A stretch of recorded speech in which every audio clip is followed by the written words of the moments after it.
Okay, hello. This is take two because I realized I forgot the pre-release character. Um, of the Tekken PowerPoint, Universes is releasing a Tekken 8 set August 14th. Go to your local game store. UVS Games, give me a reveal next season, smile.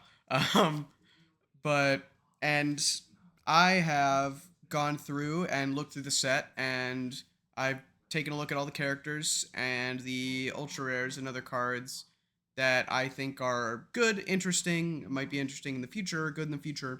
Um, and I've compiled it all in this PowerPoint. This set, my take on this set is that there's a lot of stuff in here that's kind of like whatever.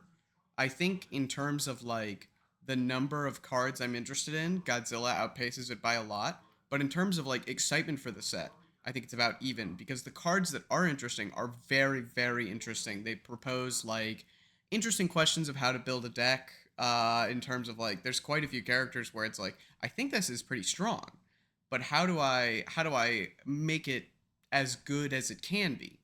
Um, and there's plenty of non-character cards that are well, not there's a handful of non-character cards that are very strong, but sort of like ask something of you, like how do you use this to its fullest potential?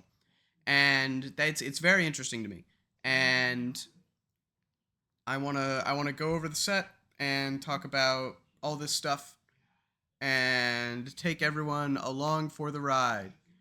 Um, if I've also included at the end my quote unquote 6-star card of the set. Normally, you might rate things from 1 to 5 stars. I've picked a card that I think is standout above the rest as the most impactful from the set. And we'll get to that at the end. But other than that, let's jump right into it. Let's talk about. I gotta tab back over. Talk about heat tokens. So the big mechanic that is sort of the overarching glue of the Tekken set is the heat mechanic.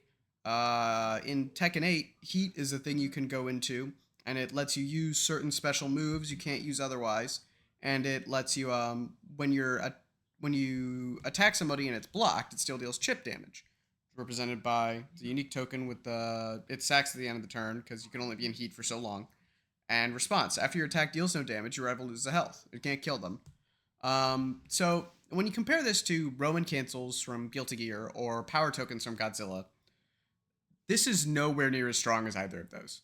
Um, Instead of like the token being the draw, it's more the cards in the set that interact with the token that are what draws you to making a heat token.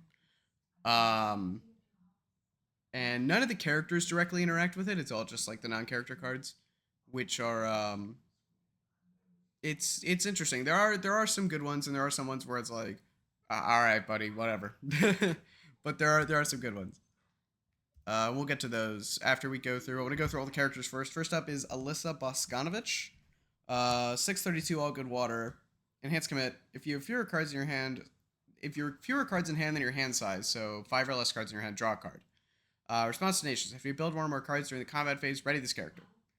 The first and most important thing is kind of her like main face card, detachable head. Just like a 3-div soup, basically.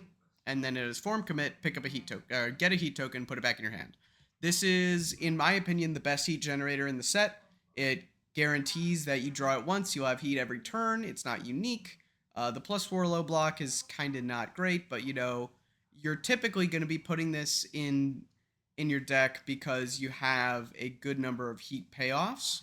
And one of the better heat payoffs um, comes from her own kit, which is Destructive Form, that says your heat doesn't burn for 1 anymore, it burns for 3. And it's got this response to build it after you play an attack, but that's whatever.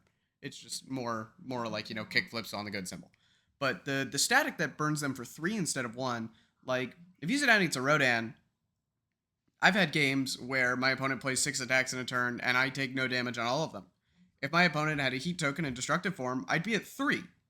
And it's a static, so if Batra arrives somehow makes it to the release of Tekken, then you can't Batra destructive form and you can't Batra the token. So you're kind of really left in a bind if you're one of these blocking decks. And Alyssa, I will say, is very good at playing a lot of attacks. She gives you a lot of cards. Um, and the main puzzle with her that I've found so far in my theory crafting and my testing is figuring out how do you kill people. You know, you can play a lot of moves and you can do a lot of damage, but it's not really like, if your opponent has 25 or more health, they can normally take like 4 or 5 printed damage moves and still live to kill you. Um, so it's you got to solve that puzzle. Um, and another really good heat payoff, and I think this might be the best heat payoff in the set, is limited entry. It's a unique 2/5, form flip mill 4. So let's read it without heat. If you don't have a heat token, form flip mill 4, add a non-attack card mill this way to your hand. So this is a unique but stronger Wild Pussycats, which is a card that some people are already huge fans of, and is quite a good card. But if you do have a heat token, you get to get any card milled this way. So Mill 4, pick the best of them. Fight for Truth is already a card that I've thought is very good for a little bit now. And this is a form speed Mill 4, get anything you want. Um, it's very strong. And her face ultra rare is Radiant Pegasus Bomb. There's a cool thing you can do with Senses, so I'll talk about that on the next slide. But just on rate, it's card pull, discard a card. After your attack is not completely blocked, you can build a face down committed after it resolves. This is just, you jam this on a 5, and then you start playing your moves. And this is another thing that lets you just use all the cards in your hand, because Alyssa is trying to, not only is Alyssa telling you, you can draw a lot of cards, but in order to draw a lot of cards, you have to keep using them. You can't just, like, get a bunch of cards and sit there with 9 cards in hand. You have to use your cards. And this is a very efficient way to use your cards if you're trying to kill your opponent, or just even like play a bunch of moves in your hand for value. And another way to get cards out of your hand and keep stringing out is Master's Touch. Each attuned symbol in this set gets an ultra rare action. Some of them are quite good, like Master's Touch, and some of them are kind of whatever. Um, this one is 0/4, E remove, freeze and ready up to 2 foundations in play. If you have a heat token, you can freeze and ready up to 3 instead. And we're playing detachable heads, so we're pretty likely to have a heat token. So this is just like a dark ritual. You can go like move on a 5, move on a 6, move on a 6, and you've tapped, 2 or 3 foundations and you've built some down. And you built like one down with Radiant Pegasus Bomb, and then in your next move, you can Master's Touch and ready all those foundations and just keep going. It's it. I haven't gotten to play too much with this one yet because it just got put on Ultra, but it reads quite strong, and I'm very excited to play with it. I think it will be a good piece of this Alyssa deck as just something to keep the engine churning. That's kind of you're not really interested in sending like big dunks. You're more interested in like just a steady stream of moves that are all gaining you value and just running your opponent out of ways to block. And so cards from older sets that I'm interested in for this character, obviously Queen of the Monsters, Census O, Invisible Infiltration, all cards that build cards during your combat phase. Same thing with Daily Training and Loot Box. Um, they're just more, sort of quote unquote good slop, just, building a bunch of stuff, keeping your engine going, readying Alyssa. I've also put in one of my favorite cards in Standard right now is Sleepyhead. I love repeatable stats on Foundations, and this one is one of the freest in one of the like. I love the good symbol, I love tenacious characters, and I love damage. So this is like a me card. And I love that this character gets to 4x it with a straight face and be like, yeah, I need the damage. It's very cool. I've included Soup here, and I'm starting this off by saying like, oh, I've included Soup here, and you might not expect me to. Like, why would you not? Because Soup doesn't really do anything for this character other than ready Alyssa, and we've got plenty of cards that do that already. But in my current draft, I'm playing 2 copies of Soup as a way to ready Alyssa turn 1. Because if you have like detachable head and a Soup and 4 foundations, you're almost guaranteed to build your whole hand. You can ready Alyssa with detachable head. 3 diff on a 3, 3 diff on a 4. You can check a 3, commit Alyssa. Soup on a 3, ready Alyssa. Like 2 diff on a 4, and then 1 diff on a 4, and so on and so on. And you can take these you can build your deck to have a really greedy curve, and you can take these really greedy build lines turn 1 going first because you have access to these extra resources. It's very interesting. And let's talk about so Radiant Pegasus Bomb with 2 copies of Senses Ho, if they don't have a mid block, is quote unquote infinite 4 mid 4s on a 5. You go like Pegasus Bomb, whatever happens, Senses Ho. If they don't completely block it, you Alyssa Enhance, discard a card to build the Senses Ho face down committed. Play your other Senses Ho and pick that one up. Um, and then you commit Alyssa because she got readied after Pegasus Bomb response happened to draw a card that you will then discard to the Pegasus Bomb response on this Senses Ho, and you keep that going hopefully until they're dead or until they check too many or until you check too many threes. It's in my testing, it hasn't been like the end all be all. This is the only thing you want to do with the deck, but it is certainly a very strong thing to have access to. If you catch your opponent without 2 mid blocks, they just lose. So it's pretty cool. Pegasus Bomb is a very neat card. I think there are people that are overrating it just a little bit, but it is still very strong. Next up is Asuka Kazama. It's a 6/30 Chaos Firewater. At the end of your rival's combat phase, she gets a reversal counter for each card in your card pool. At the end of your turn, all the reversal counters go away. And she has enhanced. Your attack gets +1 speed and +1 damage for each reversal counter on this card. So she's built in a way that you really want to. You want to like your opponent's going to go in and play some attacks, and you're going to add some stuff to your card pool for value. You're going to block, and you're going to get 3 to 4 cards in your card pool. You're going to untap, and you're going to play a huge string with 4/4 on all your moves, and you're like Jamie but faster. And in order to enable this game plan, Naniwa Peacemaker Knuckle is her facial trigger.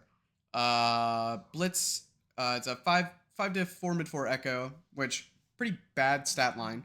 But if there are 1 or more counters in your character, you get a momentum for free. So in this character, it's a 4 mid 4, and let's say you have 3 counters. It's a 7 mid 7 with echo on 5s. It's very strong. And it gives you a momentum for free and lets you keep a momentum for something like Electric Wind Godfist, which is a echo move that echoes a whole bunch and can generate its own momentum. And then there's also this card. I think this is maybe secretly the best card in Asuka deck. Well, no, the best card in the deck is Godzilla Biolante. But past that, Reverse Narcissus. It is a card pool static. Your rival's attack chip -2 speed. And Blitz. It does not clear from the card pool during your end phase. So you play this on your turn, whatever, it's a 5 high 3, and you send it, and they whatever. And it doesn't clear so that you can guarantee untap on your turn with a counter. Notably, she has the water symbol, so you can also shove this in with Ocean Buddies. Now, it doesn't stick around, like, because you don't get to play the Blitz. But it is still, any way to guarantee counters when your opponent just goes build pass is very strong, because the goal with an Asuka deck is going to be, and I'll move to the next slide here, is going to be to find a way to either put up inevitability or put up pressure when your opponent is just build passing. Because obviously, if they play an attack, you can end up with like 4 cards in your card pool from 1 enhanced step if you really wanted to. Stuff like Unnatural Growth, Ocean Buddies, and Referee Jury are great ways to just vomit a bunch of cards in your card pool in 1 enhanced step and say either you have to commit really hard to kill me now because I'm going to get so many counters, or I'm just gonna, or you like have to pass, or like if you have to pass, then I'm gonna untap with a bunch of counters and I'm gonna make your day horrible. I do think another thing that's really important in this character is to have really strong deadlock. Godzilla vs. Biolante is some of the best deadlock in the game right now. And especially when you get to play like all these free echo moves. And then as Acidic Sludge and Flaythling are just cards that are really good with Naniwa Peacemaker Knuckle, because it gives you extra momentum and it flips itself. So like if you're getting 3/3 on all your moves, you get to go like 7/7 on a 5, 7/7 on a 5, 6/6 on a 4, 7/7 on a 6, 7/7 on a 6. With Flaythling and Naniwa. And that's very strong. And Acidic Sludge is just a very good card, spend a momentum, stack 2 cards, and also stuff the card pool. It also has Deflect 4, which Deflect is valuable because obviously, like, if they set into move you can't block to put a card in your card pool, but you can deflect it. And also, you can deflect on a move that you're blocking to put 2 cards in your card pool. It's a little bit of a niche thing, but will probably come up if you end up playing this character. But she's very interesting. Unfortunately, I don't think she's very good. I think there's just it's your deck. You would have to build a really good Asuka deck, I think, to make this character impress me. Your ability to win the game if your opponent just sculpts until they have a guaranteed kill you hand is really hard. And your ability to not die to a deck that is sculpting a competent, like, I'm just gonna sit here forever until I know I can kill you, um, is not the best, but it isn't terrible. Like, Water Symbol is pretty solid defense, especially with stuff like Ocean Buddies and Unnatural Growth. You can do some pretty snazzy defensive tricks. It's just about getting there. It's a very interesting puzzle, and that's true about a lot of Tekken characters. Is that they're a very interesting like puzzle to crack, and I think this character's pretty interesting. Next up is Eddie Gordo. 630, Good Life Water, Enhanced Tenacious. Your attack gets +1 damage for each attack in your card pool, and if it's completely blocked, you draw a card. Form Commit. Choose a card in your card pool. It does not count towards progressive difficulty this turn. Can't help but notice there's a good symbol character with Tenacious. You bet it's a 4x Sleepyhead deck. What's better than damage? More damage. Resting Up, also relevant. I didn't put it on the Alyssa slide, but Resting Up is relevant here. A Girl Like Any Other is a really good card. E-Commit -3 is quite good rate.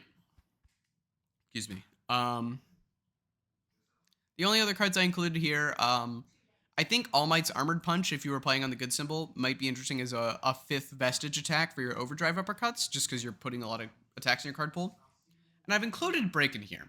This is like something that people mentioned immediately when this guy got revealed, because you can play an attack, form, it doesn't count, play Breakin' on a 5, use the response, and then form, it doesn't count, and then keep going. Upon testing and upon like further consideration, I don't actually know if Breakin' is that good. It's kind of just a 5 mid 5, and like it makes your good hands a little bit better and makes your mediocre hands about the same, if not a little worse, because you're spending a resource to then ignore progressive for like an attack maybe and some foundations.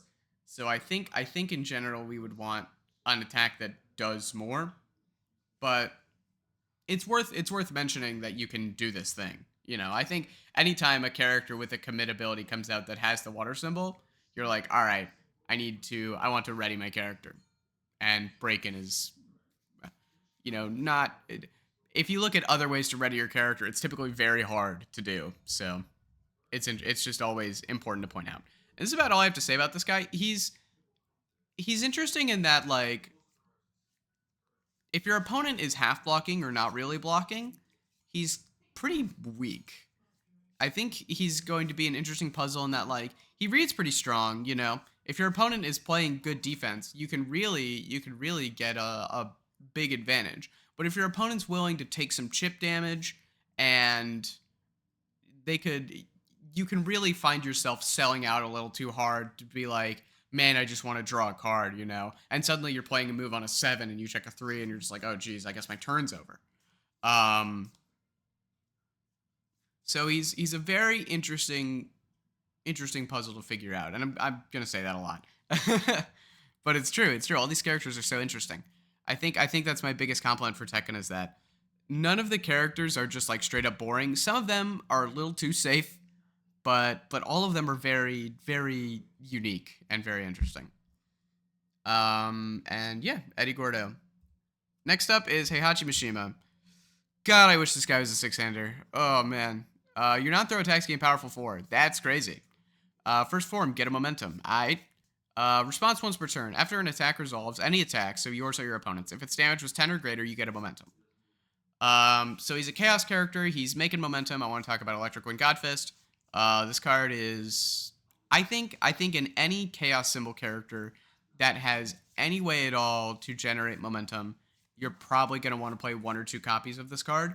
It's reading it as just like 3 mid 4s might sound a little weak, but in practice, it's honestly pretty impressive. Also talking about the Chaos, Ultra Rare, Channel Chaos, Form, get a momentum, and then Form, card pull, play a card from your momentum face up. This guy vomits a bunch of momentum. This is a way to not only get you more momentum, but also can be card advantage in your 5-hander on occasion. It's pretty interesting. And his face ultra rare, Tempest Demon Godfist. 5 diff 6 mid 6. This is already great sign. That's very good rate. That's more stats than Queen, just raw. Response. After this attack resolves, build it face down if you've spent 2 or more momentum this combat phase. So, if you can, you don't really want to play this one first, but you like play a move and you spend a momentum during it, and then you use Heihachi response and you get a momentum back, and then you use a momentum on this thing, and it builds down, and you can like chain them together if you have a good draw. It's this Tempest Demon Godfist is a great card if you can use it, and I think that's kind of of the good cards in this set. Most of them are like if you can use them, they're very strong, but they're not really generically super crazy, except some of the actions are. But in terms of old cards, I want to talk about Evil Aura. Just this guy has the evil symbol. You can get your moves 1 speed, and also, cheap progressive, get more momentum. Stockpiled quirks and where all paths converge. So the static is your non-throw attacks get powerful 4. That is true for any attack that is quote-unquote live, which is basically if it's face up anywhere. So after you spend 1 momentum, add a card with a keyword ability from the momentum cards among the cards spent this way to your hand. Well, that's any attack. You spend an attack and it has powerful 4, so you can pick it up. First form, name a keyword, mill 5. All cards that name keyword from among cards milled this way to your hand. Well, all your attacks have powerful 4. So first form, check a 6, mill 5, get all attacks milled this way to your hand. That's a very good card. Also, support from the female Titan is draw in our 5-hander and more momentum. When we can finally run them out of cards and get them with this big powerful 4 dunk, that's going to feel pretty good. Also interesting is Sepultura. First form, get a momentum, play this on a 5. Tension, and then use the second blitz. You have 2 or more momentum, so it gets 3 damage. And then you can powerful 4 it up to 12 damage, and then respond Heihachi, get that momentum back. And then similarly, Unfazed. First form, get a momentum. You can play Unfazed, powerful 4 it to 11 damage, respond on Resolution Heihachi to get a momentum because it's 10 or more damage, and then respond on Resolution Echo and echo it. So typically any character that can echo Unfazed for free is something I'm interested in. And this comes with a free 4 damage button. So this guy has very interesting stuff going on, but he is a 532 with no defense on face. I don't quite think that the strengths he gets for being what he is outweigh the fact that he's a 5-hander, but he does get to do some really interesting stuff. And definitely there's more play to him than I first thought when I read him. I think there's some really interesting stuff you can do with this guy. Next up is Hwoarang. This is not a character I'm very impressed with, as you can tell by the fact that there's like nothing on the slide that's like a good card. Airfire Life 722. You can enhance commit, clear a kick from your card pool. Tenacious Mill 2. This attack gets +2 speed, so you can do it in your opponent's turn, but then they get 2 speed. And then once per turn Tenacious, you can untap him if you cycled this game. Now, notably, I will say, I don't think you have to be all kicks for this guy. For like a solid portion of the game, you're not going to be using that Tenacious effect, so you're really only going to be clearing 1 kick per turn. But if you wanted to be mono kicks, you certainly could be. Recipro Turbo is a great card for mono kicks and has pretty good synergy with the enhance, because you can play one, use the bottom enhance, then play another one and clear the first one and use the enhance on the second one. And then Shoot Style Knee Smash is just after it's cleared, draw a card, and then the second effect is like whatever. And then Brazilian Kick, if your character's committed, draw a card. These are just good kicks that draw cards, which I think this guy's pretty interested in. And then also, he has the fire symbol. So cycling is fairly reasonable pretty quickly with stuff like Father's Sin. I also wanted to put in here Unrelenting Advance, just as, obviously, can't leave your card pool during the combat phase, but it's not a kick, so we don't care. But after it's blocked, you mill until you hit an attack. When this card came out, I was like, it's okay. And I think I'm still on the it's okay train. But it might be interesting just as it's a 4 mid 5, and if they block it, you get to mill some and get closer to cycling. And if they choose not to block it because they're afraid of you milling, you get a free 5 damage, which isn't bad.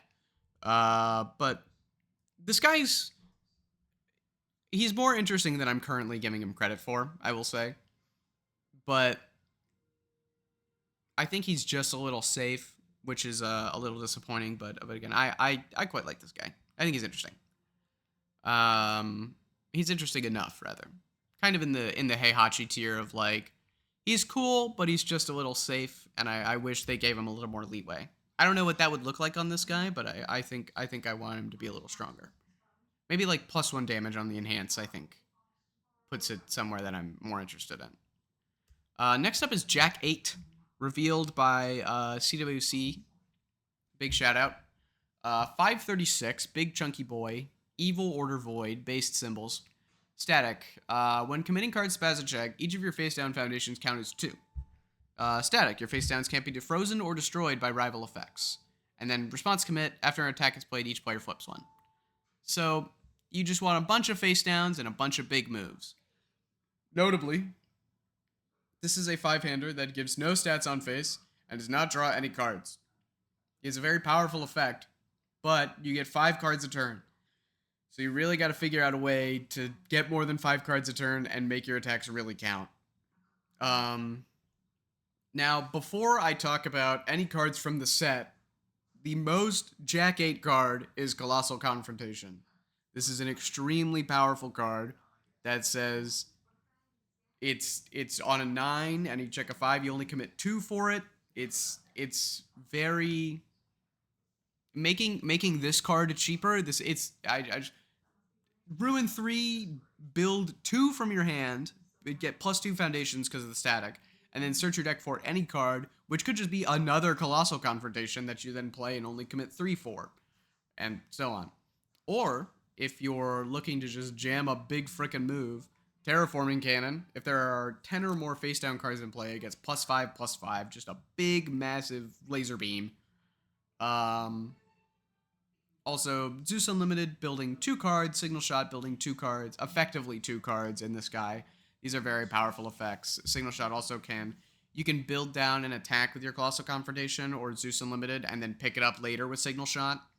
There's also Yelena's Machinations is just, it's a card that flips itself and also gives you that card draw and a little bit of extra defense on the back. There's a lot of stuff to do with this guy.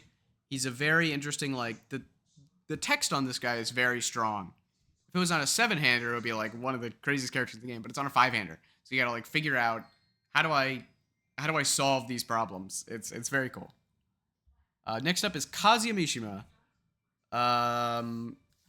This guy, he's pretty cool. Response once per turn, Tenacious. After you remove 1 or more cards, if you've removed 4 or more cards this turn, he gets a Devil Gene counter if he doesn't have any. You can form, remove a Devil Gene counter, try to play a card from your remove pile. Notably, this is worded like the Sung Jin Woo Shadow Monarch form, where you can fail it if you want to. Why is Nani a piece? Oh, right, because he gets counters. I forgot I put that on here.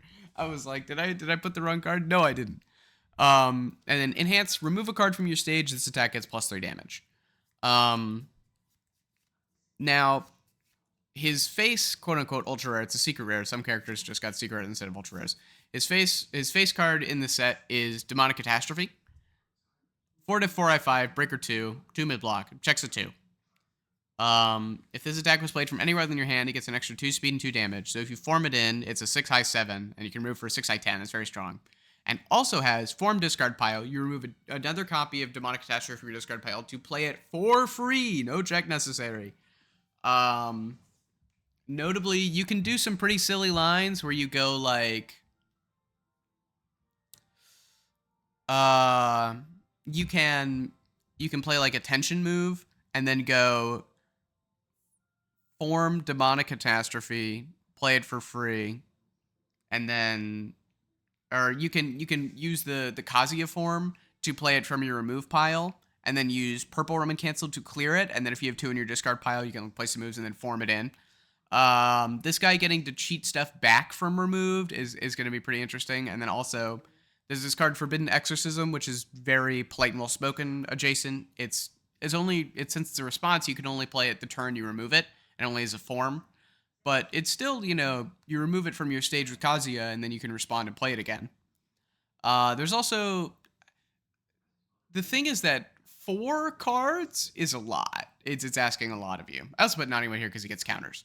But four cards in one turn can be a lot. So there's a cycle of 1/5s in the set that are form flip, remove 10 cards from your discard pile to get a heat token. And I think this is one of the few decks where you're actually going to want to put that in your deck. Aside from I think most symbols typically will have a better option for a heat token generator. And there's a couple, like a cycle of attacks that are like generic stats for cost that say like blitz, do a thing, get a heat token. And this one, remove 4 from your discard pile to get a heat token. Well, that triggers Kazuya right away. And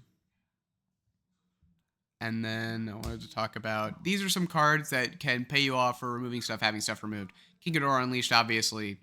Not only is it interesting that you can, like you're removing cards already, so King Ghidorah Unleashed is very valuable. But also, it removing in the end phase can trigger Kazuya response, and getting to play it back from removed and then send it to the discard pile with Kazuya form to reuse them is very interesting. Mecha Bombardment, I talked about in the Godzilla PowerPoint. I don't think there's a good home for this guy besides, like the original Bionic Menace, and I don't think that character's very good. I'm sorry, Ross. I think this card has a great home in Kazuya. You have a way to actively remove your own foundations to get to be lower than your opponent, to get the remove on resolution. And then you're removing a lot of cards. You're likely to give it stun 2. So like a 3-8 with stun 2. It's a pretty good rate. Galactic Monster is a card you can play as a form from your remove pile. So you can commit it for damage, ditch it with Kazuya, and then after your poke or whatever, build out again. Supersonic Flight as well. You can remove it from your stage after you tap to pass check and draw a card. And I've included Incubating here. This card's broken. Everybody has this.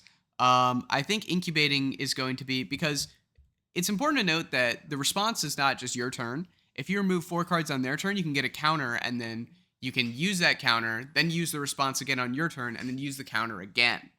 So we really want a way to be able to get counters on our opponent's turn, and the best way to do this is just a bunch of Incubatings. This guy is very, very interesting.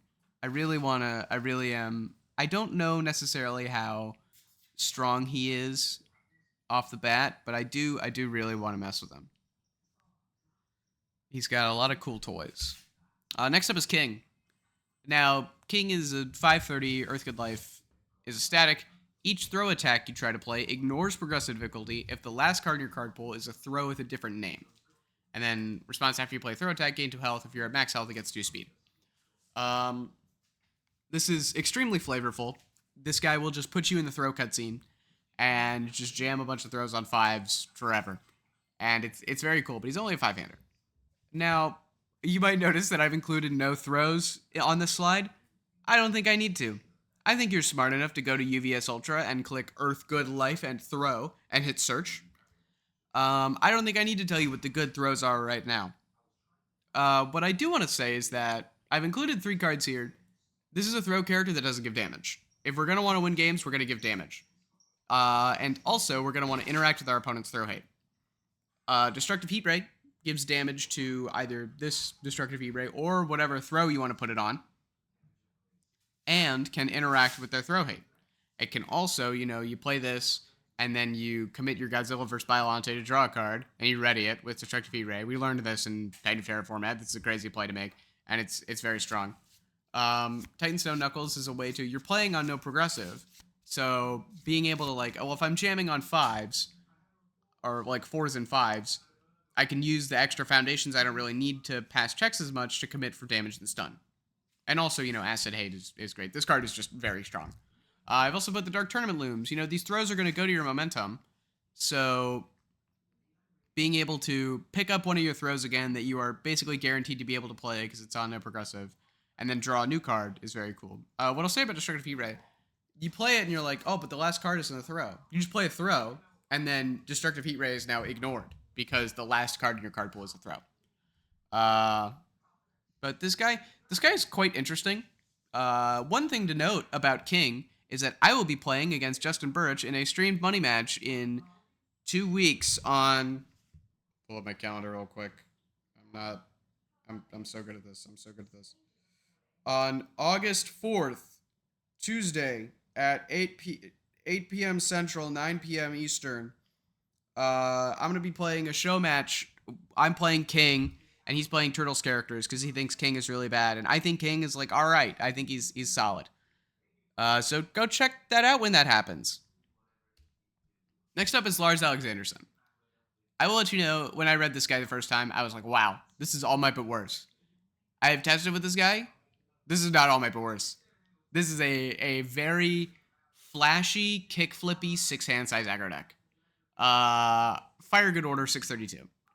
Enhance. If your attack deals damage, build the next non-unique foundation you play this turn. Oh, I should have put a Census Hell on here. I made this slide before I realized that interaction. And then response. After you build one or more cards during the combat phase, your next attack gets +1/+2. So first of all, his face card, Zeus Unlimited, is a very good card. We've talked about it already. It builds something, you respond Lars, your next one is +1/+2. Same deal with Attachable Head, same deal with Soup. Notably, his Enhanced does not say non-throw. You can play Levi's Rapid Takedown. Just a good, solid throw that you can play on these symbols. You could also play Stroke the Big Tree, or if you're on order, you can play Bloodsucker Universe. Obviously, has a really good throw.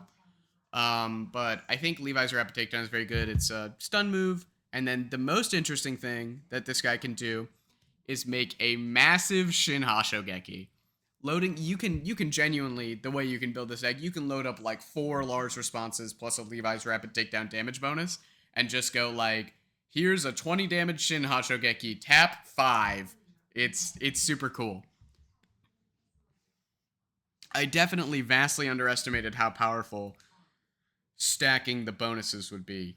This is a very explosive, flashy 6-hand size aggro deck that's like, I'm going to make like 1 or 2 big moves a turn, and if you can't deal with it, you're going to be taking a lot of damage. He's very cool. He's a lot cooler than I expected. He's on my list to test more for Atlanta already. I was very, very much impressed by what he could do. I did not expect him to do as well as he did in the games. Next up is Nina Williams. 630 air, death, evil, form once per turn. Again, notably, try to play an attack with printed damage serials from your discard pile. Worded the same way as Kazuya and Shadow Assassin, or Shadow Monarch, Sung Jin Woo. You can fail this if you want to. When it leaves your card pool, remove it. And then response, after your attack with printed damage serial deals damage, clear it.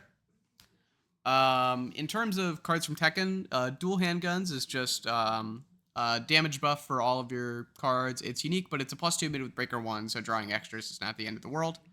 And if you have a heat token, it gives it 2 damage instead. There's a 2/5 that's like after you play a printed 3 damage move, you flip it and get a heat token. I think if we're on dual handguns, we probably want some number of that, but I don't think it's like super 100% necessary. What's interesting to me is this Senjumanji Lethal Fury. This card guaranteed clears in this character, because either it's completely blocked and you clear it, or they partial block it or don't block it, and it deals damage, and you can clear with Nina response. Other thing to note, Sniping Spy, printed 3 damage, Trace Eyes, Hunter Hunter Unleashed, and Triple Beam. These are all printed 3 damage moves that kind of like cheat the formula by being more than 3 damage. Trace Eyes, notably, you can play it, you can echo it, and then since it clears on damage, it clears before it flips. So then you can form it back in, and you've got 4 Trace Eyes for the price of 1, and 2 foundations, but whatever. But yeah, I haven't put a ton of time into this character. It's just, she doesn't interest me personally that much, but I think this is about the main technology I'd be interested in. But she's interesting. She's very interesting. Next up is Reyna. This is a character similar to Eddie, where it's like, I don't have a ton to say, because she's kind of like generic, and you just want to like put good cards in your deck and play a good game of Universes. 721, Air, Chaos, Death. These are great symbols to have. 3 AOT symbols with great attune cards and pretty solid main symbol cards across the board. The first time you would lose the game due to your health being reduced below 1, instead your health becomes 5 and you get a Devil Gene counter. Enhance for +3 or -3 speed just for free, except if you have no Devil Gene counters, you take 2 damage. And then after your attack deals damage, if you have a Devil Gene counter on it, you gain 2 health. So typically, you get to play a very strong speed control game, and the idea is that you're kind of like more hesitant to use your enhance in the beginning, and then once you transform in air quotes, you get +3 -3 speed for free, and you can start like drain tanking your opponent by just playing a bunch of moves and healing to full. Um, the most her face secret rare from the set is Sacred Dismantle Spark, 6 5 high 7, Blitz, and I will say all of the ultra rare and secret rare attacks in this set have this text of if you have 5 or less health, stack its minus in difficulty. I've ignored it on every character because it's basically flavor text, but on this character goes to 5 health, specifically 5, so it is actually relevant here. Blitz, your next check gets +1, and your rival spends a momentum. If you have less health than your rival, play this ability a second time. Which you're a 7-hander and you have like some amount of control over your HP. On turn 3, this could just be a 6 5 high 7. They spend 2 momentum, 2 to your next check, which is pretty good. It's pretty good. Like I would love to basically you play your queen on a 4 or whatever. It's pretty good. I've included here third wielder Fajin. I can't say that I've been very impressed with this card in testing for this character, but it is 3 damage in our big speed character. If we've learned anything from Rodan, it's that our big speed characters need to be able to kill people, specifically 6 and 5-handers. I've also included Whirling Ninjutsu, which is kind of like the same thing. It's just if you have more than printed speed, it's +1 damage for free on all your moves. But this is a character that's just like you got to figure out the best cards to put in so that you can build the best Reina deck. It's not really like Alyssa where it's like you want to figure out the thing that does the gimmick the best. It's like this is just a good universes character. Next up is Sergei. This is another character, as you can tell by the lack of cards, I'm not very interested in and is very generic. Enhance. Your attack gets +2 damage. If it's not blocked, unflip a card in your stage that has not been unflipped this turn. Unflipping stuff is very strong. And then response commit. After you play a block, build the top card of your deck face down. His ultra rare is White Angel of Death. I mostly just wanted to include this card, not because I think it's like especially good for him, but I do think it's a good card. It's a 3 mid 6, and it says after your attack is blocked, you can card pool response. After your attack is blocked, you target flip something and seal it. So it's a high base damage move that punishes them for blocking it with target flip. This is pretty good. This is a pretty solid card. Shape Changer skill is something you can flip itself for 1 speed, and then if it's not blocked, you unflip it with Dragonov and then draw a card. And then Split Body Control is just a really good card. It like punishes them for blocking because maybe they don't want to get their offensive piece target flipped. And then you can also unflip this and then play another move, and then they just didn't block something, so now they have to block this one, and then you can respond Split Body again. The more I talk about this guy, the more I'm interested to like just try him out. But he's not necessarily like he's not very flashy. You're doing stuff that's mostly like I want to play a good game of universes, and I'm just doing it with the resources that I have. It's kind of like Ryui, but in a more like resource denial way, or like less flashy than draw 3 stack 1, where it's just you're unflipping stuff, so you want to flip stuff for value. You're blocking to build the top card face down. Just slow resource accrual that over the course of the game you kind of grind them out, which is an interesting idea, but to me personally, there's more things that speak to me personally, but he is very, very neat. I think we've got one more after this. This is Victor Chevalier. Static, your check display assets get +1. Then response, twice per turn. After you commit 1 or more weapon assets, your rival commits 1. So this response is gated in 3 different places. Twice per turn, a weapon asset, and then non-targeted. I think if you remove any of those, this character is quite interesting. But as it stands, I think it's a little too fair. I've done everyone the favor of assembling all of the weapon assets that I think are playable. Karambit is a new one, +2 or -2 damage. Takamikazuchi is +2 or +2 speed or +2 damage. And then it has a response that technically doesn't work like now, but we're going to act like it does. After this card is committed, ready another asset in your stage that hasn't been readied this combat phase. Detachable Head is a weapon. Notably, this guy has all in order for something we will talk about later, what I will call the United Head package. And Leo's Katana is a zero diff. Did this get eroded to have weapon? I swear this card has weapon. I swear on my life this card has weapon. Does this card not have weapon? It must have been eroded. It must have been eroded. Um, you can commit it for free to trigger victor response pretty much whenever you want, and the text on it doesn't matter.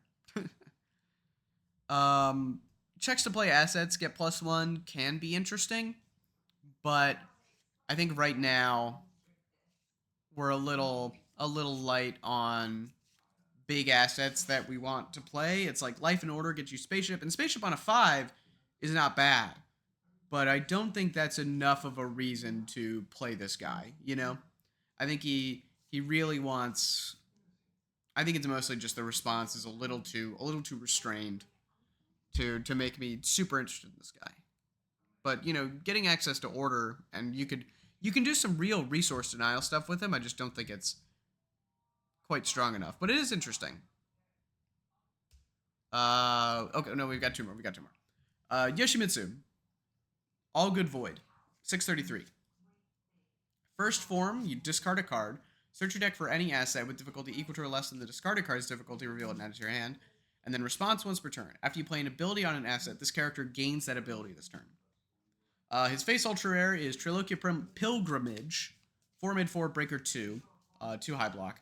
It gets plus X speed or plus X damage. X equals the highest difficulty among assets in your stage. I just want to say off the bat, this card reads like, oh, I play my Mutant Machine, or I play my Curse Sword Yoshimitsu, and it gets a big number. If you just have a 3 diff, a 4 mid 7 or 7 mid 4 modal that's also a +2 breaker 2 block is very good rate for a 4 diff. It's very strong. This is just a very good costed card when you're guaranteed going to have access to a 3 diff asset whenever you want to. Jin's Glove is something you can copy on defense to block with the same card multiple times.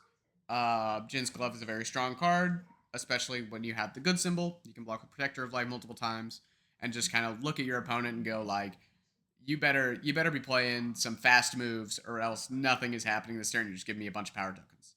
I want to talk about anti-Titan artillery and anti-personnel vertical maneuvering equipment. These are abilities you can copy for more stats, because notably this guy doesn't give stats. Anti-Titan artillery is kind of like just +1 damage is kind of whatever. I think I'm mostly interested in like on a kill turn responding with the anti-Titan response to like the commit response, so that you can go like on your kill turn when you've whittled down their resources, getting to go like respond, commit a thing, respond to Yoshimitsu, commit another thing, and then if you're able to play a bunch of ranged attacks, respond anti-personnel to commit a third thing. You can really stack it up. I don't know if an all ranged package is really something that's feasible for him. Notably, Trilokia is not a ranged, but Combination Salvo is. I put Combination Salvo here because you can discard it to tutor Spaceship, and having 2 spaceships returned basically makes you a 9-hander or like 8.5-hander. It's pretty strong. I quite like this guy. He's very very unique. Another character that's like, he does a strong thing, but you're gonna have to work really hard to get him to be very in a very good spot. But I do think you can get him there. I think there's a lot of characters in this set where it's like you're gonna have to work hard on this, but I do think you can get there and make it a very strong deck. So it'll be interesting to see these guys shake out as as we get more time with them, and I think also rotation will be a big boon for a lot of the Tekken characters. But I'm talking like we're done with the Tekken characters. We're not done with the Tekken characters. There's one more. There's Jin Kazama, the pre-release promo. If there's a Devil Gene counter on this card, your attacks get 2 damage. If there isn't, their attacks get -2 speed. And he's got 2 commit abilities. If there aren't any counters on him, you get a counter and your next check gets +2. And you can remove a counter from him to build 2 foundations, difficulty 3 or less, from your hand.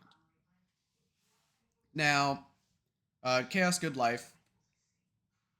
He does get access to from the Tekken starter decks, Clash decks. If your character is Jin Kazama, you can destroy this and ready your character. So you can commit to get a counter, and your next check gets +2, and give your attacks +2 damage. And then on their turn, you can destroy it, ready it, remove the counter, build 2 things in, and their moves get -2 speed. Same deal with Bug Bite. You can commit for 2 to your check, and then on their turn, you can block with Bug Bite, ready him, and then commit him to give their moves -2 speed. Um, if you didn't want to be on the good symbol, you can instead be on the life symbol and do something with combined perfect form, which is flip. You can remove the counter to give it -4 damage, and then their moves get -2 speed. I don't think it's better than Devil Gene, but it is if you wanted to be on life instead of good. It's a very good place to be. And then on Chaos, you get this card that's meant for Kazuya, but this guy's way better at getting a counter than Kazuya is. Flip, draw a card, and then if you don't have any counters, you remove a card, but you're gonna have a counter. I think this is yet another character where it's like I think he has very strong text, and I think if you worked hard on this guy, you could make him into something pretty strong. I like him. I like him a lot. This is about all the sauce I came up with. I forgot to put him on here, and I realized, and this is about what I came up with. I will say also the momentum enhance on Devil Gene is like not bad. You know, basically giving your moves EX3 is pretty strong. But yeah, this guy's pretty cool. I like him. So now let's talk about these are some of the ultra rares from the set that I think are pretty solid. Journey of Redemption is out of place here. I originally this had a lot more, and then I started giving things their own page, and Journey of Redemption to get its own page. This card is crazy. It is a 2/4, cannot be sealed, and it's after they play an attack, you can remove it to give it -1 speed and flash. Flashing your opponent's move is very strong. We know this from Randy Deku. We know this from Cheerleader. We know this from High Seas Adventure. We know this from Search for Salvation. These are very strong cards. And this one gets to do it for free, and it can't be sealed, and it gives it -1 speed. This is a very strong card. This is I will spoil. This is a contender for the 6-star card. And then these 3 here are other of the ultra actions that I think are solid, but not quite at the level of some of the other ones. Seize Opportunity. Remove, draw a card for each card in your keyboard. Card pool with a specific keyword. If you're playing a punches guy or a charge guy, and you're making heat tokens, there's a 2-diff that says like draw 3 cards on a 5. That's pretty good. You know, I think a good home for this card is going to make this card look very impressive. Drawing like 2 or more cards at once is typically pretty hard to do, and when you do it, it's pretty impressive. Speaking of which, Hot-Headed Opener. Enhance, remove the top 3. You can play them this turn. If you have a heat token, it ditches from your card pool. So essentially, on a 5, draw 3 cards. Like Cute Host Kodo adjacent, but instead of getting them at the end of the turn, you lose them at the end of the turn. I think if you can find a character that can make heat tokens pretty consistently, so basically someone on detachable head symbol, this is a good card advantage card. It's just draw 3 and you play them proactively. Unless you hit like 3 foundations on your kill turn or 3 attacks on your build turn, on your like poke build turn, I think it's pretty hard for this card to be very weak. And then the last one I want to talk about on this slide is Twist Reality. This card is a Yu-Gi-Oh card. It is a 2/5, but the difficulty is kind of irrelevant since none of the text on the card requires you to play it for its difficulty. You can discard it from your hand to steal a foundation in your rival stage, and while it's in your discard pile, after your rival plays an ability that makes a token to their momentum or stage, you can remove it and cancel it. So this is a discard pile cancel for tension, making power tokens, or making heat tokens. It cancels, tension, protector of life, destructive heat ray, all from your discard pile. Does not say non-character either, so if we get a character that's very invested in making tokens in the future, this will straight up cancel it. I do not like the way this card is shaped at all, but it is in the set and it does exist. And it's a very relevant card to know about if you're ever super worried about your opponents making tokens, like when Reiner was around. If we had a way to just cancel the crystal formation action from our discard pile for free, I would maybe have been like, you know what, Reiner's a little less bad. It's still, you know, you have to draw it early and whatever, but you know what I'm saying? Like this is a very strong effect when it's good. It's just about when it's gonna be good. Next up, I want to talk about the other actions in the set that I think are a little bit better. Ursine Might is a 3-diff enhance. Flip, target flip a rival asset or foundation. This attack gets plus X or minus X damage. X equals their number of face downs plus 1. In a world with Heat Ray and Thrashabout, I can see Biolante repeating this card every turn and flipping your whole stage, feeling really annoying. On their turn, they play a throw or whatever, or a tension move, and they enhance with this, and they flip your best thing, and it gets like 5 damage. You're sitting there like, ugh. And then on your turn, you play a move, they enhance, flip your best thing, and it gets like a minus 6 damage, and you're like, ugh. And that just keeps going forever. This card is up there with where I talked about, like I said in the Godzilla PowerPoint, when Mecha Bombardment, I was like, if this card's ever good, it's going to be really annoying. If this card's ever good, it's going to be really annoying. And I think it's pretty good right now in Biolante specifically. And honestly, just in like, if there's any character that's like asking your opponent to flip a bunch, this is like a perfectly acceptable like 2 to 3 of just as like a surprise plus or minus damage from hand. It doesn't clear itself, so you know you're kind of using it as like a trap card as your last move, or like a kind of like a jury thing defensively, where you're like, I'm doing this instead of blocking. But it's very strong. Target permanent removal with plus or minus a good chunk of damage is this card is just very, very impressive. Impenetrable defense. Response. Put it in your card pool on a 3. After your rival plays an ability that commits, destroys, flips, removes, or seals a card in your stage, cancel it. Cancels Ursine Might, cancels Stun, Ice Sword, the top enhance, Godzilla form, King of the Monsters form, Heat Ray Blitz, just everything. It cancels so much. It's up there with Scales of Juno in terms of like, oh, this cancels that, huh? And then also, response card pull. Before you take damage from an attack, reduce the damage you would take by 2, and then this gets removed when it leaves. So, you can, like, half block with this. Like, say you half block a 10 damage move with this. You would take 5, you respond, you take 2 less, and you half block to move and take 3. And then on their next move, say it's an 8 damage move.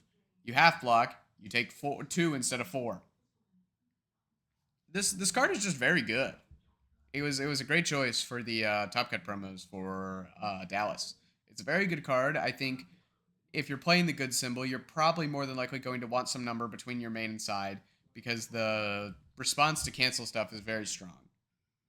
I'm very, very interested in this one. Mandate Order. This is a 2/6. This is an order card that is good and checks a 6. High alert. And it's just Eden Box Enhance on a action from your hand. Answer move, return it to its printed zone, speed, and damage. Now, Dean and Luna know something about how hard an Eden Box can be to play through. This card is Eden Box from hand that's hidden. I can't overstate the value that you will get from having this in your hand and your opponent either not playing around it and just totally selling out to kill you with like an Armor of the Wolf, and you go, yeah, I'll pass until it's lethal, and then go back to printed, and it removes, and it checks a 6, or, you know, your opponent does know this card exists, and they have to sit there and be like, oh man, if I commit too hard into Mandate Order, I just lose so much tempo. You know, like, geez, this card is strong. The order symbol is back in a big way. This card is quite strong. I will let you know this was also a contender for my 6-star card because I think this card is just so strong, and it checks a 6 too. It's like you know, there's cards where it's like, okay, this checks a 6 because the effect is kind of whatever. If this card checked a 4, I would be like, yeah, I think that is like fair. This card checks a 6. Sheesh! It's just so strong. That's about all I have to say about it. It's just like such an effective hand trap. And you can obviously do it on your own move too if they're like DRing your move to hell. But it's so strong. Master's Touch, we touched on it with Alyssa, but this is like a dark ritual. It's just remove ready things. I will say it's foundations in play. So you can do it to your opponent's foundations. You can play an ice sword, and then you can freeze and ready 3 of their ready things that share a name, and then ice sword name that, and you just got to freeze 3 things. Um, it's just the versatility on this card is not like something to be understated. I think really good players with this card are going to get a lot of equity by like preemptively freezing things on their turn and going like, as my first action this turn, I'm going to freeze some of your like freeze the foundations you're most likely to want to commit on my turn so that you don't get them for your turn. And there's this card just has a surprising amount of modes for how it reads. And it's quite interesting. That's about what I got to say about it. Violent Past. This is another card that I'm like, wow, what a good card. Remove, build any 2 cards from your discard pile face down. You sacrifice them at the end of the combat phase. So first we want to look at what death symbol cards, if they're going to be sacrificed, we want to be able to use them. What death symbol characters are going to be able to use these foundations super effectively? Mikasa Heezer's Hope. Sack 1 for draw 2 cards. Not only is this on turn 2, you can get 2 things to pass check, so you can insulate checking 3 on your cards that clear, but it's also 2 more draw enhances on when you're early and don't have a ton of foundations. This is a free ready for Hanji Zoe. This is a free 3/2 off of Peak. Notably, the fact that it builds any 2 cards from your discard pile is very relevant. On your opponent's turn, if they play their second move and you're like, oh man, this is getting a little scary, you can enhance Violent Past and build in 2 military tactics and say, I hope you're ready to pass this check 3 times. And then on your turn, if you're playing Peak and you have the order symbol or whatever Death Order character, you can build in an attack and then pick it up with Signal Shot. This card has so many modes. It is just also a free 2 foundations. It is incredibly, incredibly strong. Another card that's not an action that I want to talk about. We talked about it a little bit with Kazuya, but Demonic Catastrophe, no check necessary is whenever you see that, alarm bells should be going off. If you see no check necessary, you should be like, I need to take a look at this card. Like, and whenever you think you've got everything, you're like, I need to take another look at this card. The big offenders for me with this card right now are Reiner milling his whole deck and getting to play a bunch of cards for free with extra stats to extend your string and maybe get to your cycle earlier. And Devil Jin. Devil Jin with teaming, the problem was always that, like, you know, they got to play 3 moves and then play teaming and then do their response, and they just get a ton of free value and a ton of extra damage that feels like it comes out of nowhere. Very similar card here. It's you form it in, it's a 6 high 7 base. You add in an attack if you're late into your string. This is like a 6 high for 13. And then if it hits, because your opponent's been blocking and they have a hard time blocking a random 6 damage move, respond camo counter, play another move, and then respond Devil Jin. This is you have, in addition to your massive Demonic Catastrophe, you have a massive camo counter or whatever that you can then exam strategy for 8/8. And Devil Jin gets access to Superfly Stomp. Not only are you going to tutor your camo counters or your Goblin Bolts or your arm bars, whatever you want at the time, you can tutor your Demonic Catastrophes if you've only got 1 in there, if you've got 3 in there and you want the 4th. It's very strong. I've already gotten to play with it a little bit. It is incredibly strong in Devil Jin. And I'm very excited to play more with it. It's a lot of fun to play with this guy and be like, oh man, teaming's back, but it checks it too. But it's teaming. Notably, the Breaker 2 block is also huge for these like kind of sellout aggro decks, being able to go like, I've just got 1 trick and it's a Breaker 2 block, and it's also a card I want in my discard pile anyways. Very, very strong. It's a very, very strong Devil Jin card.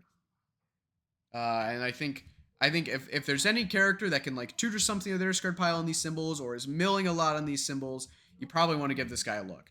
I didn't put it on here, but in Shigaraki, you can just remove it and it's always a 6 high 7. That's pretty cool. I think going forward, this will be a part of the build for Shigaraki. And I think that's pretty cool. So I talked about it a little bit earlier, but I want to talk about what I have been what has been cooked up by Pippa and Wub to be the United Head package. Notably, if you have a foundation in play, you have your character, you play detachable head, you form it, get a heat token, and then you play detachable head again. That's 4 card types for United Front. If you ever have the all good or water symbol main and then order attuned, you probably just want to play this. It's a very strong card advantage engine. And if you're on good you also get limited entry. It's just more card advantage and card selection.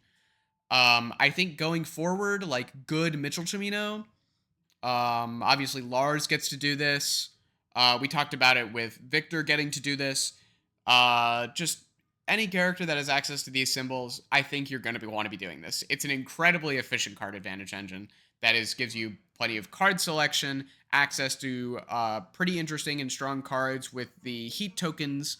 Um, you can really get away with some very impressive turns with this United Head package. What's next? Oh yeah, I want to talk about Violet Suit. Violet Suit is an uncommon from the set. While committing cards to pass the check to play an asset or weapon card, you commit this card to over a foundation. You might be wondering, what the fuck is Tarion doing here? He doesn't have the all symbol. And that's correct. I think if we ever get a character like Tarion that can like build this in for free, this is a card you want to look out for. This is not a card that I think is good right now. If you're just playing it from your hand to use as a foundation, I think it's pretty weak. But if there's ever a character with the all symbol that can build in assets for free, like how Tarion does, I think you definitely want to take a look at this card because just getting a free foundation every turn is, like getting gold tips and soups was fine in Tarion. Getting a whole foundation is like that's very strong. That's something to look out for. So I think if there's ever a guy that comes out on the all symbol that's building in assets for free, this is a card to keep in mind. I want to talk about the form remove 10 cards. People have talked about this. I'm a little lower on this interaction than most people, but if you're looking at the form remove 10 guys, cards like mostly Supersonic Flight, Galactic Monster, Forbidden Exorcism, and King Ghidorah Unleashed are cards you can remove for value. If you're playing, sometimes when you're playing Rodan, especially if you're playing more like Entropora and you're playing a much lower attack percentage, your opponent leaves himself very vulnerable, but you just don't draw an attack. Going to form remove 10 to be able to get a King Ghidorah Unleashed to get an enhanced step can be very valuable. I think in general these cards are going to be pretty weak, but if they have the all evil or void symbols, it's good to keep in mind if you're already playing King Ghidorah Unleashed, if you're already playing these cards. Maybe the first copy or second copy of one of these form remove 10 guys is worth considering. And yeah, I think it's something to think about. Like for what I'm testing for Tekken with Rodan, I'm playing one copy of Mechanical Space Ninja. Just to be able to remove my Supersonics and my King Ghidorahs at form speed to guarantee be able to have an attack to be able to play. And also kind of like surprising people with it. If your opponent is like, well, he hasn't removed his King Ghidorahs yet, and then you just form and remove them all, and then you can just string out. Next up is Right Flamingo. This is one of the first cards we saw from Tekken, so people have kind of talked about this, but unique foundation, enhance your kick gets +1 damage, whatever. Response. If you have a heat token in play, after your kick is blocked, it still deals 1 damage during the damage step. First thing I got about Fatal Cleave. After it deals damage, target destroys something. If it always deals damage, that's just target destroy. That's very strong. And then the interesting thing here is just going to be Mirko 2. Response commit. After your attack deals damage, cleared from your card pool, your next one gets 1/1. And then destroy ready. With Right Flamingo, you're always able to trigger this response. How good is this? It basically turns your 100 lightning kicks into like destroy X foundations, discard X cards for X lightning kicks, regardless of whether they block or not, which is interesting enough. I don't necessarily know if the heat token enablers are there on air or fire. I'm going to mostly say air because Lamau fire symbol, but it's interesting. It's something to note. It's something to note. And maybe in Street Fighter, the Challenger decks or Fairy Tail, we get some more kicks and we want to look back at Mirko 2 and be like, oh yeah, we do have an option to do this heat token thing. And also, if you're just playing a bunch of kicks, 1 damage on all your kick moves. We talked about how much I like repeatable stats. Um, and then this is pretty much everything else I want to talk about in terms of like heat enablers slash heat payoffs. I put limited entry in here again because that card is just insanely good. Lion of the Rebellion. It's a 1/5 plus 2 mid block. You're like, oh, this is the Lars one, the remove 10. No, it's not. Form flip, get a heat token if you have 8 or more foundations. That's pretty doable by like turn 3. Especially if you're on these symbols and you're playing Zeus Unlimited. And then muscle armor. Excuse me. Form commit flip. If you have more, if form commit, if you have more health than your rival, flip and get a heat token. And if you don't, you gain 2 health. So this can either be if you're playing like a chunky 6-hander or a 5-hander. This is a good, just solid, pretty consistent heat generator. And then I've put in here pretty much every card I think that is a worthwhile heat payoff. Meteor Raid is a Thoughtseize, and if all their cards suck, you just give this move 5 damage. Excalibur is a stun 1, 5 mid 7 for 4 diff. It's very strong. Following Orders is E flip, draw 2. Yeah, I love drawing cards. Dragonfly Blade, notably, is just a solid EX2 5 mid 5 1 mid block. After you play it, you can check the top 2 and put them back in any order. Or if you have a heat token, do a whole Rodan enhance, check the top 4 and put them back in any order. I think if we're on the United Head package on Good or All, we might want to look into some number of Dragonfly Blade, especially if we're struggling for probably not going to happen on Good symbol, but on All symbol, if we're struggling for attacks that generate value, we maybe want to try Dragonfly Blade, or if we're interested in playing weapons or something. Divine Dominance of Annihilation is a 4 low 5 powerful 2 that says pick any card in their stage, put it back in their hand, and they can't play it this turn. So I think one of the biggest problems with these cards that are debuild the hand is that they could just block with them. So being able to put it back in their hand and say, no, this is stuck there, you could maybe make an argument for some kind of debuild deck sort of. I mean, people always talk about the debuild decks, but putting something to hand is definitely way stronger than putting it in their graveyard. So at least I think so. And so being able to do that and say you either have to review it or you're stuck with it, and you can't you're not feeling bad for putting a low block in their hand that they then just block this with. And I think probably the single best heat enabled card is Ultimo Jaguar. Just Echo draw a card, 2 mid 5 throw. If you can generate momentum and heat consistently enough, this is a very good card. Notably, it has the good symbol, which shares with detachable head. You get muscle armor on these symbols. You could Lion of the Rebellion if you want it. I think it's just a lot of advantage. And then I also want to talk about Devil's Instincts. It's a 2/4. While it's in your discard pile, you can remove it and sack a heat token to give a check to play a card you make +2. So just random +2 to your check from the discard pile. Why did we get all these discard pile bing bongs? I don't know, but this one's pretty good. So if you're making heat tokens, it's an interesting one. It is a +4 mid block that checks a 4 and is unique, so it's hard to put in multiples in your deck. But you can go Superfly Stomp, bin this, and then your next move is on a 9, and you can pass it checking a 3 by sacking your heat token or whatever. Next up card I want to talk about specifically is Jin's Glove. It's a 3 asset +1 mid block. Commit, choose a card in your card pool. You may try to block the stack with it.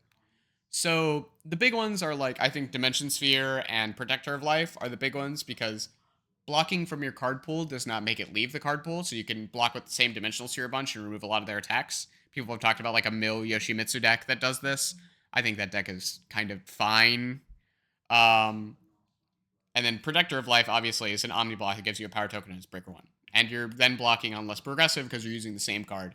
So it's basically like a defensive airship that readies every turn. And it's not unique either. You can Ocean Buddies in, your favorite card to block with, if you're low in hand, or they play a big throw and you're like, all right, let me get my Protector of Life and block with it. They play a big move, you can block with your Acidic Clutches, then you can block with it again multiple times, Bug Bite, in something like Randy Deku or, New Jin, just if you have an excess of momentum and you want to ready your character a bunch, you form Deku a bunch, get a bunch of momentum from Fajin Flurry, and then you can flash their move, block with Bug Bite, ready your character. They play a move, you block with uh uh you play a move, you Jin's Glove it, or like you flash and then whatever. You get the idea, you get the idea. And also Shell Shocked is just a good card to block with. Keiko's on block. That is you can block this. You know, against Pony, Shell Shock plus Jin Glove kind of ends their turn. I want to talk about this card, Demon Shaft. I like this card a lot. We're going to talk about two different applications for it. First is you play it as your move. While it's in your card pool, their checks play non-attacks get -1. So you play it, and then your moves get like a pseudo 1 speed. But I think what's much more interesting about this card is using it on block to make their builds worse. So like, there's no Water Order Evil cards in Standard or characters in Standard right now. But there are Water Evil and Order Evil characters in the Standard right now. And I think some combination of Ocean Buddying this in, or blocking with this and blocking with Execute Orders, just to make their builds terrible, it interests me greatly. It interests me greatly. Like, the idea of they poke and you block Execute Orders, and they poke and you block Demon Shaft, and all of a sudden they can't build. Like, it reads very strong. I'm definitely going to be toying around with this idea in some combination. The only Water Evil character in Standard right now is JJ, and there's only a couple Order Evil characters right now, and I think the only one who would want to play both of these is maybe Mark Tyner. But this Demon Shaft card speaks to me. It's very interesting, and I'm excited to try it. These are some other commons and uncommons from the set that I just think are good. I think these are cards that I would call them Turtles cards. I think they're cards that, like, people are looking at the set and they're like, oh, there's a lot of chaff here. There's a lot of cards that are weak, and they're kind of overlooking cards that are quite good. Mishima Bloodline is flip for +2 and -2 damage on a 1/5. If it stopped there, it would still be a good card. But if there's a Devil Gene counter on your character, it's Tenacious. If you're playing Reina or Kazuya or Jin, you get Tenacious sometimes, which is cool. But flip for +2 or -2 damage is very good rate for a 1-diff. Best Served Cold is after one of your foundations are committed to a rival effect, you can pick one of them up. This is useful against stuff like the Order Mitchell deck, where it's trying to like stun you out and then freeze them. You can use this to pick it up and avoid it getting frozen, and then be able to have a good build turn where you can kind of combat this resource denial plan by ending up with more ready foundations on their turn to avoid their backswing on the freeze. Snake Shot is just sack a foundation or asset for -2 damage. It's the minus damage part of Weapon Clash, but it's not minimum 0 or minimum 1 rather. I think obviously once Weapon Clash rotates, or if you're on Air or Evil, this is like a fine card to have access to. Passionate Heart is a card that I think reads pretty mediocre, but if you think about it in a way of like, you know, if you're blocking with if you block with an attack, this is like flip. You can gain like 4 or 5 health off of this pretty consistently. I think it's a card to keep in mind. I don't know if Standard's at the power level for it right now, but I think there might be a world post rotation where we look back at Passionate Heart and we're like, this is just a big chunk of health to gain. It's okay. I'll talk about it in a second. And then Wine Opener is just a 3-5. If you've already hit them this turn, it's a 3-5. That's solid stats on a 3-diff.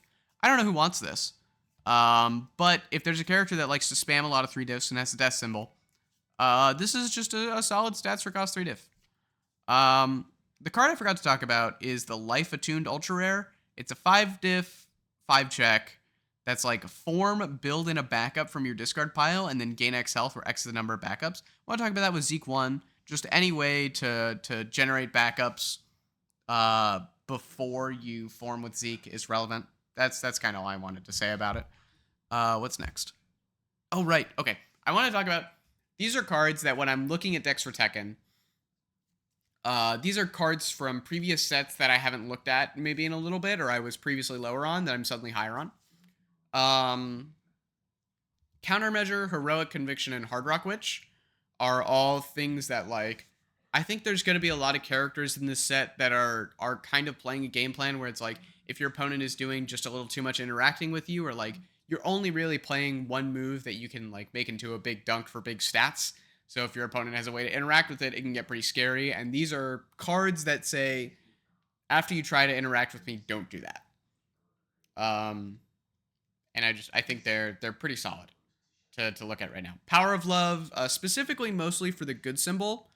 Decks like Alyssa that are and Lars that are doing a lot of these kick flips. There's mostly Scales of Juno is the big one. You can commit it to seal one of their Scales of Juno and then respond to cancel another Scales of Juno.